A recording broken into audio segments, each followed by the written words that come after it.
सत्य वचन, अमर वचन, जीवित वचन, दिव्य वचन, सत्य वचन, अमर वचन, जीवित वचन। साई दा बाबा बनी दा बाबा बगरे रे सा रे सा रे सा रे सा।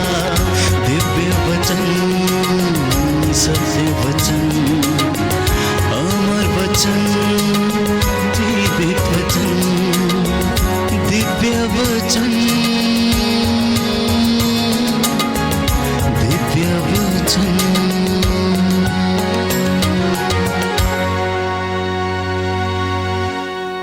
प्रवक्ता ग्रंथ 21 अध्याय 21 में हम पढ़ेंगे। सुंदर वचन है प्यारे भाइयों और बहनों कि हर बुराई, हर पाप, हर आज्ञा का उल्लंघन क्या है, हमारे जीवन को जो है वो नष्ट करता है, बर्बाद करता है। बुक ऑफ सिराक चैप्टर 21, प्रवक्ता ग्रंथ अध्याय 21 पद संख्या 1 से 4।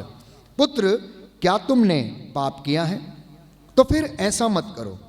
अपने पुराने पापों के लिए क्षमा मांगो। सांप के सामने की तरह पाप से दूर भाग जाओ। यदि पास आओगे तो वह तुमको काटेगा। उसके दांत सिंह के दांतों के जैसे हैं। वे मनुष्यों की आत्माओं का विनाश करते हैं।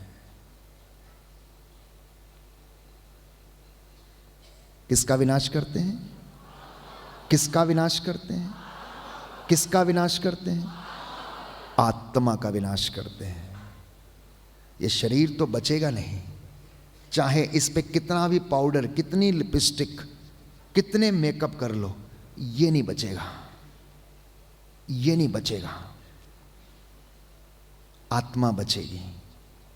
और शैतान क्या चाहता है कि शरीर के साथ साथ आत्मा को भी नष्ट किया जाए, क्योंकि उसे मालूम है कि परमेश्वर आत्माओं को बचा सकता है। उसे मारने और जिलाने का अधिकार है। इसलिए प्रवक्ता लिखता है, पुत्र, यदि तुमने पाप किया है तो फिर ऐसा मत करो। अपने पुराने पापों के लिए क्षमा मांगो। सांप के सामने की तरह पाप से दूर भाग जाओ। यदि पास आओगे तो वह तुमको काटेगा। उसके दांत सिंह के दांतों के जैसे हैं। कैसे हैं उसके दांत? कैसे हैं उसके दांत? क्या करते हैं? वे मनुष्य की आत्माओं का विनाश करते हैं। प्रत्येक अपराध दुधारी तलवार जैसा है, उसके घाव का इलाज नहीं होता। प्रत्येक पाप दुधारी तलवार के जैसा है, उसके घाव का इलाज नहीं होता। अभी सुनना ध्यान से कि जब 4 लोग एक अर्धांग रोगी को चारपाई पर उठाकर लाए, जो कि पिछले लंबे समय से, कई वर्षों से वो बीमार था, चारपाई पर पड़ा रहता था, तो कुछ लोगों ने जो ईश्वर पर भरोसा रखते थे, वचन पर भरोसा रखते थे, वचन में लिखा हुआ है 4 लोगों के द्वारा उसकी चारपाई को उठवाया और उसे यीशु के पास लेकर गए। जगह नहीं मिलने के कारण उन्होंने उस घर के क्या खोल दिए? खपरेल, खपटे हटा दिए और उसकी चारपाई को ऊपर से नीचे, जहाँ यीशु खड़े थे भीड़ के साथ, वहाँ पर उसको रख दिया।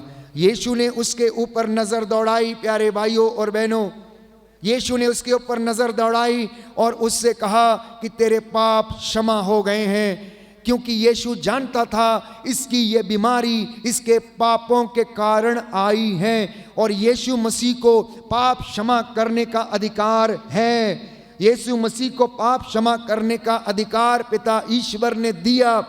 फिलिपियों के पत्र अध्याय 2 पद संख्या 7 और उससे आगे हम पढ़ते हैं कि उसने उसके पैरों तले सब कुछ डाल दिया है। उसने उसे सर्वश्रेष्ठ नाम प्रदान किया है।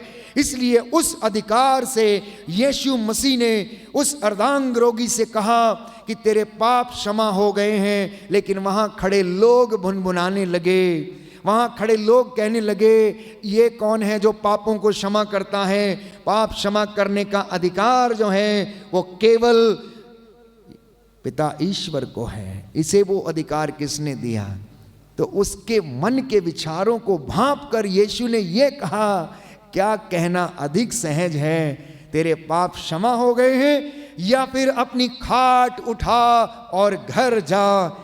यीशु ने पहले उसकी बीमारी चंगी नहीं की प्यारे भाइयों और बहनों, पहले उसके पापों को क्षमा किया, क्योंकि पवित्र वचन बाइबल यशाया नबी के ग्रंथ में ये बताता है, अध्याय 30 पद संख्या 15 की प्रायश्चित और स्वीकृति में तेरा कल्याण है। लेकिन यहाँ पर प्यारे भाइयों और बहनों, अर्धांग रोगी ने कोई प्रायश्चित नहीं किया, उसे इस बात का पता भी नहीं था, लेकिन यीशु मसीह को अधिकार था। उसने दया के कारण प्रभु की महिमा दिखाने के लिए अर्धांग रोगी को चंगा किया, ताकि लोग जान जाएं कि ईश्वर को पाप क्षमा करने का अधिकार है और इस शरीर की जो हड्डियां सूख गई हैं उसको नया बनाने का उसमें सामर्थ्य है। वो सूखी हड्डियों में जान डालने वाला परमेश्वर है। बोलिए आमेन, हालेलुया, हालेलुया।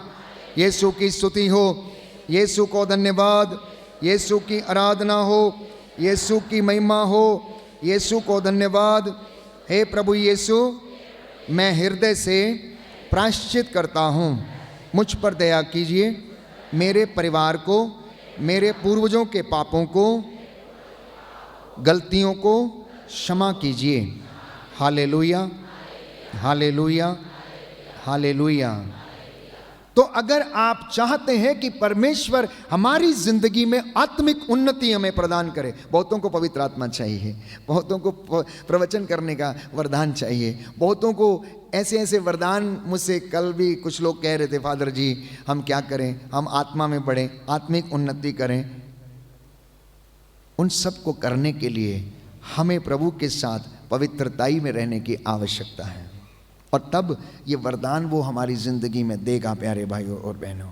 इसलिए मैंने कहा, उस चीज़ से, उस पाप से जो हमारी आत्मा का विनाश करता है, उससे हमें दूर भागने की आवश्यकता है। जैसे सांप के सामने से आप दूर भाग जाते हैं। इसलिए याकूब के ग्रंथ अध्याय 4 पद संख्या 17 में हम पढ़ते हैं, जो मनुष्य जानता है कि उसे क्या करना है पर नहीं करता तो उसे पाप लगता है, उसे पाप लगता है। जो मनुष्य ये जानता है कि उसे क्या करना चाहिए, लेकिन यदि नहीं करता है तो उसे पाप लगता है, उसे पाप लगता है। प्रार्थना नहीं करना भी एक तरीके से पाप है। पवित्र बाइबल हमें बताती है, यदि मैं तुम्हारे लिए प्रार्थना नहीं करता तो मैं पाप का भागी होता। वचन को सुनना, वचन को पढ़ना, प्यारे भाइयों और बहनों, मसीहों को यह आदेश दिया गया है, इन वचनों पर मनन चिंतन किया करो। और यदि कोई जानबूझ के इनको नहीं करता तो उनको पाप लगता है। अगर इस वचन को हम बहुत अच्छी तरह से समझें तो मसीही व्यक्ति प्रार्थना करने के लिए, मध्यस्थता करने के लिए, क्षमा याचना करने के लिए, पश्चाताप करने के लिए बुलाए गए हैं। कलीसिया पश्चाताप और धन्यवाद का चढ़ावा अर्पित करने के लिए बुलाई गई है। याजक का ये काम है, याजक की ये जिम्मेदारी है कि वो नित्य प्रतिदिन प्रभु की प्रजा के पापों के प्रायश्चित के लिए वो इस वेदी पर बलि चढ़ाएं और उनके पापों के लिए क्षमा मांगे। इसीलिए एक वंश, लेवियों का वंश इस काम के लिए चुना गया था। 12 वंशों में एक वंश प्रभु ने अपने लिए चुन कर रखा, ताकि वो ईश्वर की प्रजा के लिए यज्ञ करें, बलिदान अर्पित किया करें, प्रार्थना किया करें, वेदी के सामने घुटना टेक कर उनके लिए मध्यस्थता किया करें। इसलिए हर एक याजक का काम है कि प्रभु के साथ जो हमारा संबंध विच्छेद हो जाता है, उसकी महिमा से जब हम दूर चले जाते हैं, उसके प्रायश्चित के लिए वेदी के ऊपर फिर से वो बलिदान अर्पित किया जाए, मध्यस्थता किया जाए। क्योंकि संत पौलुस ये कहता है कि दुनिया के बीच में और पिता के बीच में हमारे लिए एक ही मध्यस्थ हैं, ईसा मसीह, जो पिता के दाहिने विराजमान हैं और जो हमारी प्रार्थनाओं को सुनता है। और पिता से निवेदन करता है और ये कहता है, पिता इन्हें क्षमा कर, क्योंकि ये नहीं जानते कि ये क्या कर रहे हैं। अक्सर हम जल्लादों के विषय में सोचते हैं कि यीशु ने उन जल्लादों के लिए कहा, क्या मैं और आप बड़े जल्लाद नहीं हैं या नहीं है? क्या मैं और आप हत्यारे नहीं हैं? क्या मैं और आप प्यारे भाइयों और वे धोखेबाज नहीं हैं? उन्होंने तलवार से मारा, हम अपनी पैनी जीभ की तलवार से मारते हैं। क्या यह हत्या नहीं है? तलवार का काटा हुआ ठीक हो सकता है, जुबान से काटा हुआ जल्दी ठीक नहीं होता है, उसका घाव नहीं भरता है। तो इसलिए परमेश्वर को मालूम था कि इस दुनिया के लिए निरंतर ये लगातार बलिदान अर्पित किया जाना चाहिए। इसलिए उसने अपने याजकों को चुना, लेवी वंश को उसने अलग किया कि ये मेरे लिए यज्ञ करें, प्रार्थना करें और दुनिया के लिए प्रायश्चित का ये चढ़ावा अर्पित किया करें, मध्यस्थता किया करें। इसलिए जब आप प्रार्थना करते हैं मां मरियम की मध्यस्थता से, दूतों और संतों की मध्यस्थता से, तो वो सारे निवेदन जो हैं इकट्ठे होकर मां मरियम की मध्यस्थता से प्रभु यीशु के हाथों में सौंपे जाते हैं और पिता से वो निवेदन करता है, मेरे और आपके निवेदनों को पिता को अर्पित करता है। योहन के सुसमाचार अध्याय 17 में हम पढ़ते हैं महापुरोहित यीशु मसीह की प्रार्थना, हे पिता मैं तेरे पास आ रहा हूँ, जब तक मैं इस दुनिया में था तो मैंने इनकी देखभाल की, मैंने इन्हें बचाया, मैंने शैतान से इन्हें क्या रखा, सुरक्षित रखा, लेकिन अब मैं तेरे पास आ रहा हूँ, अब तू इन्हें संभालना। पिता ये एक हो जाएं, जैसे मैं, तू और पवित्र आत्मा एक हैं, वैसे ये लोग भी एक हो जाएं। तो प्रभु यीशु जो अब भी मध्यस्थों का मध्यस्थ है, पिता के दाहिने विराजमान है, ईश्वर से यूं ही प्रार्थना करता है, ईश्वर से यूं ही प्रार्थना करता है। और परमेश्वर जानते हैं कैसे जवाब देता है? परमेश्वर ने जवाब दिया प्यारे भाइयों और बहनों, योहन के सुसमाचार अध्याय 3 पद संख्या 16 में, कि ईश्वर ने आपको और मुझे और इस संसार को इतना प्यार किया कि उसके लिए अपने इकलौते बेटे की कुर्बानी देने से पीछे नहीं हटा और उसने उसे कुर्बान कर दिया। लिखा है वचन में, ईश्वर ने चाहा कि ईसा अपना रक्त बहाए और संसार के लिए, मानव जाति के पापों के लिए प्रायश्चित करे। और यीशु ने ऐसा किया, यीशु ने ऐसा किया। और जानते पिता ने कैसे बचाया? पिता ने वो लहू लेकर हमारे ऊपर छिड़क दिया। पिता ने यीशु मसीह का लहू लेकर हमारे ऊपर छिड़क दिया, क्योंकि उसने यीशु को कुर्बान कर दिया। पुरानी व्यवस्था में हम पढ़ते हैं कि यहूदियों की प्रथा में धारणा यह थी कि जब कोई मेमना बलि चढ़ाया जाता था, जब मंदिर में कोई बलि दी जाती थी, तो उसका रक्त याजक लेकर लोगों पर छिड़कता था। धारणा यह थी कि रक्त के बहाए जाने के बिना प्रायश्चित संभव नहीं, और अगर छिड़का ना जाए तो उससे पापों का प्रायश्चित नहीं होता। लेकिन संत पौलुस ये कहता है, साढ़ों, मेढ़ों और बकरों का रक्त जो है पापों को नहीं हर सकता, क्योंकि उनमें जीवन नहीं है, क्योंकि उनमें जीवन नहीं। इसलिए मैं हर बार ये कहता हूँ, अगर उनमें जीवन होता तो आप रोज किसी जानवर को मार के अपने में ब्लड चढ़ा लेते हैं, आपको ब्लड बैंक में दौड़ने की आवश्यकता नहीं होती। होती है? नहीं होती, नहीं होती ना, क्योंकि वो हमें जीवन नहीं दे सकते। अच्छा, दूसरी बात, लेकिन हर व्यक्ति का खून जो है पापों को नहीं हर सकता है। उसके लिए संहिता में वचन क्या था? मेमना निर्दोष होना चाहिए, पहलोठा होना चाहिए, उसमें कोई दोष नहीं होना चाहिए, उसमें कोई दाग या झुर्री नहीं होनी चाहिए। तो इसका कारण यह था कि रक्त बहाए जाने के लिए यूसुफ का वध नहीं किया गया, मरियम का वध नहीं किया गया, किसी नबी का वध नहीं किया गया। वो चुने हुए नहीं थे क्या? परमेश्वर ने नहीं बुलाया था क्या? परमेश्वर ने उन्हें नहीं चुना था, लेकिन उनके रक्त प्यारे भाइयों और बहनों, साधारण मनुष्यों, साधारण जिंदगी में रहने वाले वो लोग थे, वो धरती के लोग थे, इस मिट्टी के बने हुए थे, मिट्टी से पैदा हुए थे। लेकिन यीशु मसीह का रक्त इसलिए मेरे और आपके पापों को हर सका, क्योंकि वो उत्पन्न हुआ था, बनाया नहीं गया था। उत्पन्न हुआ था, बनाया नहीं गया था। बनाया जाना, किसी चीज को बनाया जाता है, लेकिन वो अदृश्य से उत्पन्न था। उसके लहू में वो सामर्थ्य था, उसका लहू पवित्र था। उसमें प्यारे भाइयों और बहनों किसी मनुष्य का रक्त नहीं, परंतु ईश्वर अब्बा पिता का रक्त, जो पवित्र, जो निर्दोष है, वो रक्त था। इसलिए उसके रक्त ने सारे मानव जाति के पापों को हरा। इसलिए अब वो रक्त हमें जीवन देता है, अब वो रक्त हमें बचाता है, हमें शुद्ध करता, हमारे परिवारों को प्यारे भाइयों और बहनों बचाता है। इसलिए रोज उस पवित्र लहू को लेकर अपने सिर से लेकर पांव तक आप विलेपन करना और संरक्षण लेना, उसके रक्षा कवच को अपने ऊपर रोज पहनना, अपने बच्चों को ब्लेस करना और तब बाहर भेजना। मैं आपको विश्वास दिलाता हूं प्यारे भाइयों और बहनों, शैतान की मजाल नहीं है कि वो आपको छू जाए, शैतान की हिम्मत नहीं है, क्योंकि वो उसके वचन से, उसके लहू से वो डरता है, क्योंकि शैतान उसमें से एक काम भी नहीं कर पाया जो काम यीशु ने किए हैं प्यारे भाई और बहनों। इसलिए वो उससे डरता है।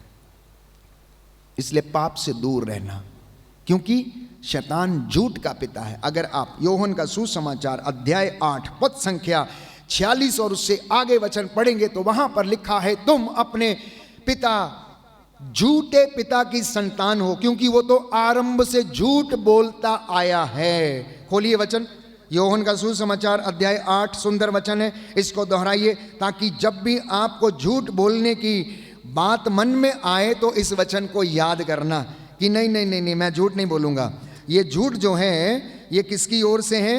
ये इब्लीस की ओर से है, क्योंकि वो इसका पिता है, वो इसका पिता है। अध्याय 8 योहन का सुसमाचार अध्याय 8 पद संख्या 44 से हम पढ़ेंगे, तुम अपने पिता शैतान की संतान हो और अपने पिता की इच्छा पूरी करना चाहते हो। वह तो प्रारंभ से ही हत्यारा था, उसने कभी सत्य का साथ नहीं दिया, क्योंकि उसमें कोई सत्य नहीं है। जब वह झूठ बोलता है तो अपने ही स्वभाव के अनुसार बोलता है, क्योंकि वह झूठा है और झूठ का पिता है। जान लीजिए आप लोग, इसलिए जब आप झूठ बोलते हैं अपने माँ से, बाप से, बेटे से, बेटी से, तो उस वक्त आप उसकी संतान बन जाते हैं। ये प्रभु यीशु ने इस वचन में कहा। अगर आज ये वचन आपके हृदय पर अंकित हो रहा है तो जिंदगी में आप कभी झूठ नहीं बोलेंगे प्यारे भाई और बहनों। क्या आप चाहते हैं कि आपको कोई शैतान की संतान कहे जो झूठा है? क्या आप चाहते हैं कि ऐसा हो? क्या आप चाहते हैं कि ऐसा हो? तो आज से आप अपने मन में, अपने हृदय पर इस वचन को लिख लीजिए। सपने में भी झूठ बोलने का अगर आपको मन करे तो उस वक्त प्रभु के वचन से अधिकार लेना कि नहीं, यीशु पिता ईश्वर मेरा पिता है और वो सत्य है, मैं उसको चाहता हूँ, मैं उसको मानता हूँ, मैं उसके चरणों में अपने आप को निछावर करता हूँ। कुछ लोग कहते हैं अच्छे काम के लिए झूठ बोल दें तो कोई फर्क नहीं पड़ता। प्यारे भाइयों और बहनों, झूठ तो झूठ है, चाहे वो अच्छे काम के लिए हो, चाहे वो बुरे काम के लिए हो। और याद रखना कि ये झूठ जिसका पिता शैतान है, क्योंकि वो आरंभ से झूठ बोलता आया है। कहता है तुम उसकी बातों को मानते हो, मेरी बातों को नहीं मानते हो। ना जाने कितने लोगों ने झूठ बोला, पत्नी ने पति से झूठ बोला, कितनी बातें छिपाई हैं। आई कैन सी, अभी मैं आपके चेहरों पर इस बात को देख सकता हूं। यही कारण था कि आपने इस वचन को नहीं सुना, इसलिए जिंदगी नहीं बदली। और ये बंधन आपकी जिंदगी में है, ये बंधन रिश्तों में है, इसलिए उन्नति नहीं है, इसलिए आत्मिक उन्नति नहीं होती, इसलिए पवित्र आत्मा वहां ठहरता नहीं, इसलिए आशीर्वाद वहां आता नहीं। क्यों? क्योंकि हम उस झूठ के पिता का आदर करते, उसकी बातों को मानते हैं। इसलिए प्रभु नहीं चाहता है प्यारे भाइयों और बहनों कि हम इन बातों को अपनी जिंदगी में धारण करें। Hallelujah, hallelujah. यीशु की स्तुति हो, यीशु को धन्यवाद, यीशु की आराधना हो, यीशु की महिमा हो, यीशु को धन्यवाद। Hallelujah, hallelujah. एक गीत गाएंगे, जैसे पिता पवित्र है। इस गीत को ना बहुत अच्छे से सादगी से गाना, मन ही मन, जैसे पिता पवित्र है मुझे भी तो पवित्र बना। जब आप इस गीत को गाएंगे प्यारे भाइयों और बहनों, पवित्र आत्मा आपकी जिंदगी में काम करेगा और आपके जिंदगी में बहुत सारी प्रेरणाएं परमेश्वर आपको प्रदान करेगा।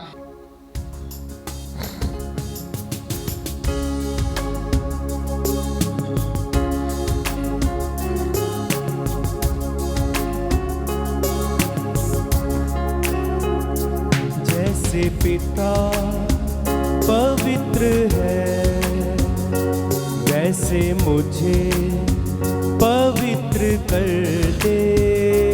जैसे पिता पवित्र है, वैसे मुझे पवित्र कर दे।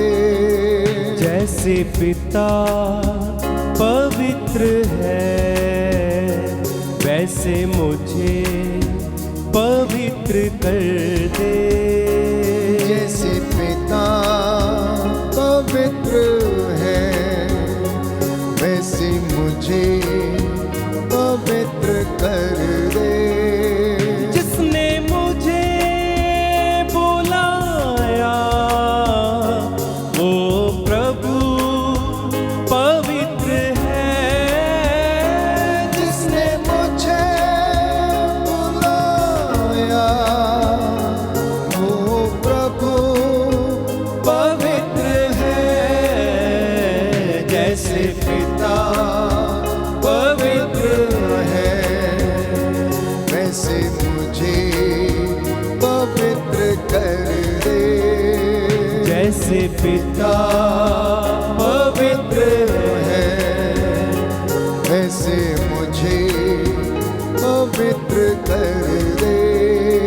जिसने मुझे बुलाया वो प्रभु पवित्र है।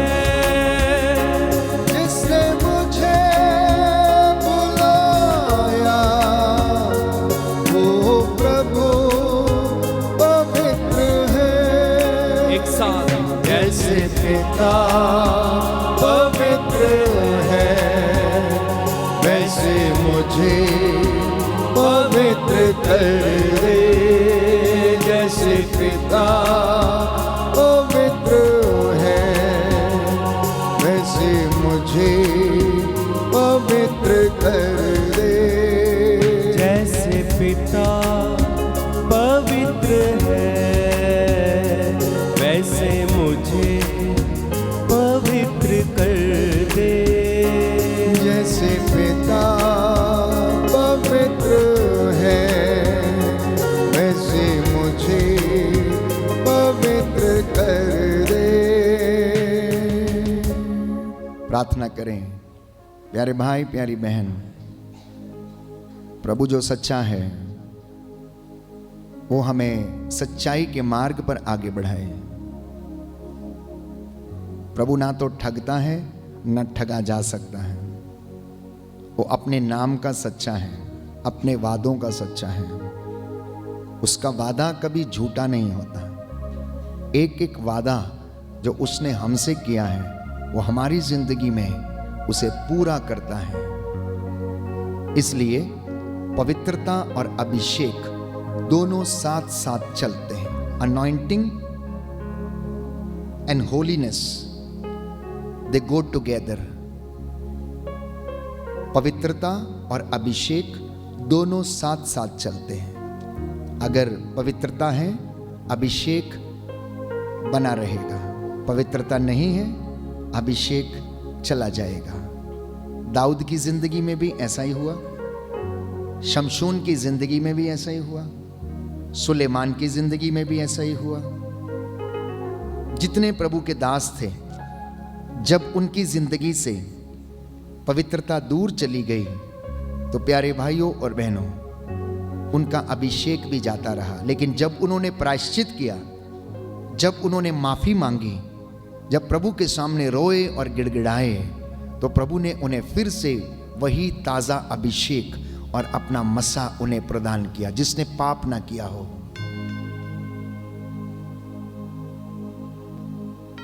वो प्यारे भाइयों और बहनों प्रभु की हुजूरी में सदा बना रहता है। बाइबल कहती है सबने पाप किया, सब ईश्वर की महिमा से वंचित हैं। लेकिन उस महिमा को प्राप्त करने के लिए हमें फिर से प्रयास करने की आवश्यकता है।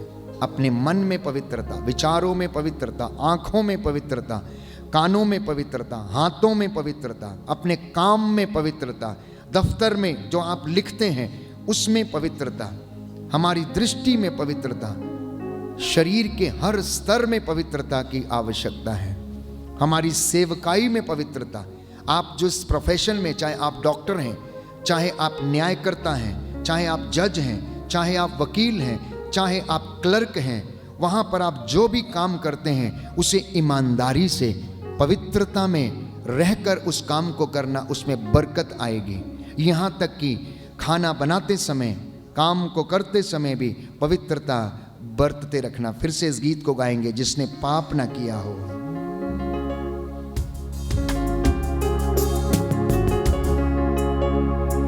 जिसने पाप ना किया था, उसे पाप का भागी बनाया।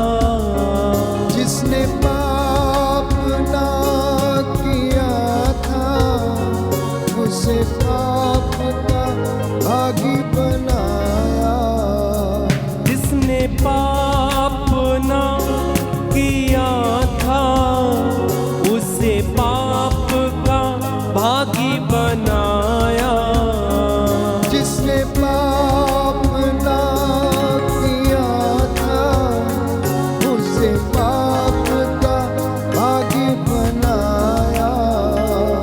भूल जाऊं मैं तेरे लहू से, धुल जाऊं मैं तेरे लहू से, योग्य बन जाऊं मैं तेरी सेवा में, तेरी सेवा में। जैसे पिता पवित्र है, वैसे मुझे पवित्र कर दे।